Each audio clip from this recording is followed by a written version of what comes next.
Ladies and gentlemen, let's give a resounding applause to these esteemed guests for blessing this event with their presence at home, partaking in this graceful and auspicious lamp lighting ceremony.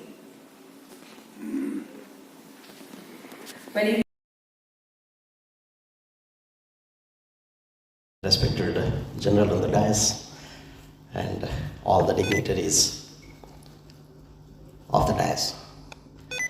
It has been a great honor for me to be a part of the DRDO, to represent here from the Defense R&D, to talk on this very prudent topic on this great summit of Deftech. And I'm equally thrilled to meet so many young, bubbling, future India here. I was lucky enough to be here an hour before the program and got a chance to meet few of the startups, and I must compliment that India is roaring high in future, and it's in the hand of all of you. So before I say something about the views, I wanted to give a very lighter note. India understands more cricket, and we have got an under-19 team and we have got a great national team. And I wish to tell you, those who excel in under-19, they take the whole reign of India into the international cricket. It could be Virat Kohli, it could be Rohit Sharma, it could be Ajay Jadeja. So you are the under-19 players of this great India, and be sure that you are going to lead India in future. So I salute all of you for your great enthusiasm, your boasted courage, and really the patriotism to carry India to the great map. Coming to the Deftech, India is on the roaring today. We all talk about India, we all talk about how we are going to take this country forward, but the time has come today that the world is talking about India. The other day I remember when I was traveling with a gentleman in the flight, and he says, last week I was in London, and whenever I got down, everybody was asking me how the Indian startups are doing, how the Indian industries are going out, what is that Atmanirbhar Bharat, how much in the true sense India is achieving its goal. It has given me so much of happiness. It has given me, again, a very simple example. In a school, we generally ask to the boy, how much you study? What is your preparation style? Which tuition you go up to? We ask to whom? To the topper. So when India is being asked across, none other than London, none other than US, it clearly shows the threat India poses to the rest of the world.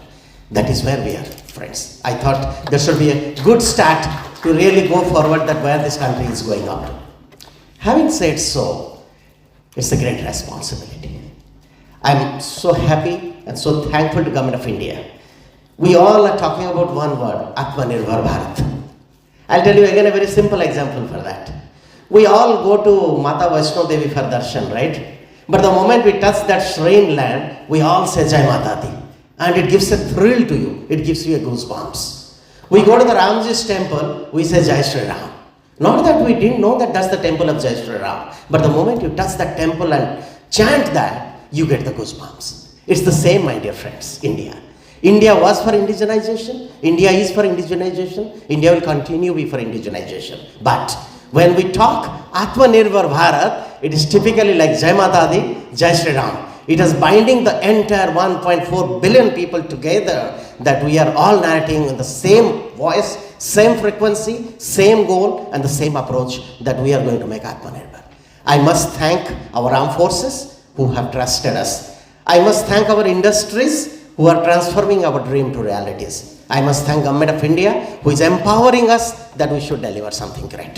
And that is how the whole 1.4 billion are together today, and it is going to shake the world. And this has been the mission for all of us.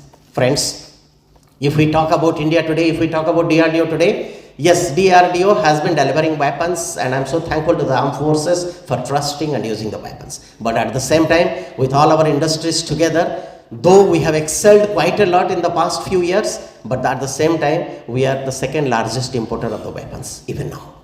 And if we look at the entire domestic production, even if it is going to about 65 to 70% of our consumption, still about 30, 40, 50% we are still depending on. This day has to be over. But at the same time, there is a green line here that the kind of import which we are doing 10 years back or 15 years back, today the story is different. The import has cut down, the export is excelling. We have been the multi-mode in the exports, and whenever you talk about Aero India, you talk about Defexpo, wherever I am there, I keep finding a lot of foreign countries showing so much of interest in our product. Might be Uttam radar, might be missiles, might be all those weapon systems. So all put together, it shows that there is a reversal of economy happening. We are at an inflection point. And that's the point where the responsibility lies a lot on all of us. How are you going to take it forward? It can't happen with a single agency called DRDO, or it can't happen with a single government of India. It has to happen when every single individual of this country dream of making this country really independent of the foreign. Friends, one is capability, which this country had, this country has. One is going to be our ecosystem development. Even if we are thinking that we have got great ideas, I always say in some forum that Indians are shining across the world when India is going to shine across the world. That's what is important for us. It can shine in India when all of you are together, when industry's ecosystems built up. I'm very happy to say the kind of stride the industry has taken up. Having said so, it is not so easy that we can transform the whole industry system overnight. Because 10 years back, probably our Indian industries could never think that so many billions of orders they could get from defense. But today it is happening. People are coming up. Every day I'm meeting industries who are roaring to develop and deliver. And today we have got our ecosystems, we have got our DCPP, we have got our production agency, we have got our supply chain management. So even if it is visual to you that there is a Bell or there is a BDL or there is a HL who is making missiles or who is making aircrafts, but if you really put a lens, you have optics of it, you will find the whole chain of startups, MSMEs, Indian industries, middle-level industries, every one of them are contributing to this Mahayagya. And that is how probably India is shining. By raising few industries like Boeing or Lockheed Martins, India cannot be number one. India will be number one when every startup has a day to shine that what I dreamed 5 years back, it is flying today in the blue sky. India will shine when every single industry comes up with a great innovation that we are not here only to take the TOT from DRDO and produce a Xerox copy. We are here to do the sustainability. We are here to maintain the system. We are here to develop the Delta X development of the systems. DRDO looks for that. Friends, we have made Uttam radar. All of you know it. It is flying in the blue sky, it is testing and it is making fighters enabler in the sky. But at the same time, when we develop a Uttam radar for LCA Mark 1 Alpha, tomorrow Mark 2 comes, AMCA comes, TED-BF comes. DRDO will not be there to make all these radars one after another. DRDO is there to only develop technology. The systems have to be gone by the industries, and DRDO is becoming industry enabler. They say a very simple story in management. If you want to give a fish to somebody, don't yourself catch and feed him. Teach him the art of fishing. And that's what DRDO's mission is. We are trying to enable industries. Though industry doesn't have much confidence everywhere that yes, we can transform everything, but we have to do that handholding. DRDO is at the back to make them understand how things can be done. Wonders are happening and industries are enabled. Today there are industries who are coming forward, sir, give us a chance to develop the entire radar for the platform. We are there to do it. I had made a very small graph I presented somewhere. I'll just to give you one story. In the story of radar, you know, India has become self-reliant in radars thanks to LRD and all those great engineers who developed that. But if I tell you a story of 1990, when we had the Akash mission, Rajendra radar was the first weapon system radar which we developed, wherein DRDO had 90% contribution and industry had only 10% contribution. And the saga has gone in, and then and after, we have got a series of radar, whether you take Ashwini, you take Arudra, you take MPR, you take HPR. Gradually, the DRDO role has come to about 40%, 30%, 20%. And the industry role is going up to 60, 70 and 80. You'll be very happy to know the time has come now. The long range radars, both in S and UHF band, the complete technology system is being developed by industries. Having said so, what is that DRDO is going to do next? Yes, we want to make our hands free. The thing which you have developed, it goes to the industry, then DRDO brain is going to be focused for the next generation systems. You talk about cognitive radar, you talk about photonics radar, you talk about quantum radars.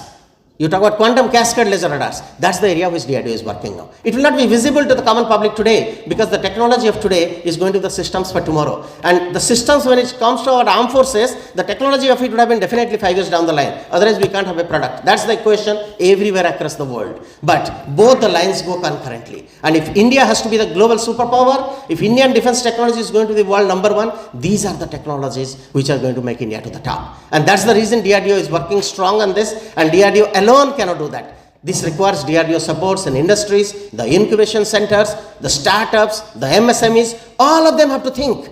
All of them have to work. I'm very happy the industry workforce has come forward. We are supporting them. We have got program of Make 1, Make 2, IDEX, Dare to Dream programs you must be knowing. It is coming out in a big way. So through this small address, what I want to trigger this entire generation. Today the theatre command has gone to the different level. Today the fighter in the sky is becoming the actual war scenario to be done with. All those ground wars is going to be over. And tomorrow, the war is going to be geopolitical only with the brain, not with the ground. So we have to be, only that country is going to win who has got the entire technology within the country. Today you see the geopolitical situation of Israel. We have got some yesteryear systems, whether you talk about D29, DZAG and all that. A small software code development. If we want a modification, we need Israeli help. And they can't do it. Not that they don't want to, they can't do it. So that is where the crippling comes in. So it is a not question of percentage of indigenization we should look at. We should see the criticality of indigenizations we should look at. If 90% you indigenize but the 10% becomes the soul of the systems, India becomes lifelong slavery. So entire DRDO, industries, academia, startups, to each one of you, I want to give this alarm that when you think from the core of the technology, how much we can develop ourselves. Okay, I'll never tell you that you start developing an FPGAs or CPLDs here, not required to be. Those are all bought out items, we can always depend it on that. But the major core systems India should focus on developing so that we go to the next generation challenges, whether you talk about stealth material, whether you talk about next generation materials, we talk about automated engines, smart engines, we talk about all the throttle forces, we talk about the hypersonic systems. You must be knowing recently, Russia became the first country to utilize the hypersonic weapons. So India is going strong on those technologies. So these are the areas all of you should focus on.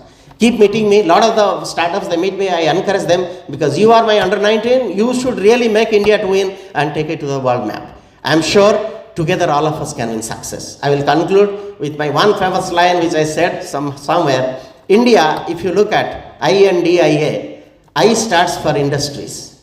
N stands for nascent forces. You know what is nascent forces? Invisible forces. They are my startups and MSME. D stands for DRDO. I stands for incubation centers who gives growth to all my startups. And A stands for academia.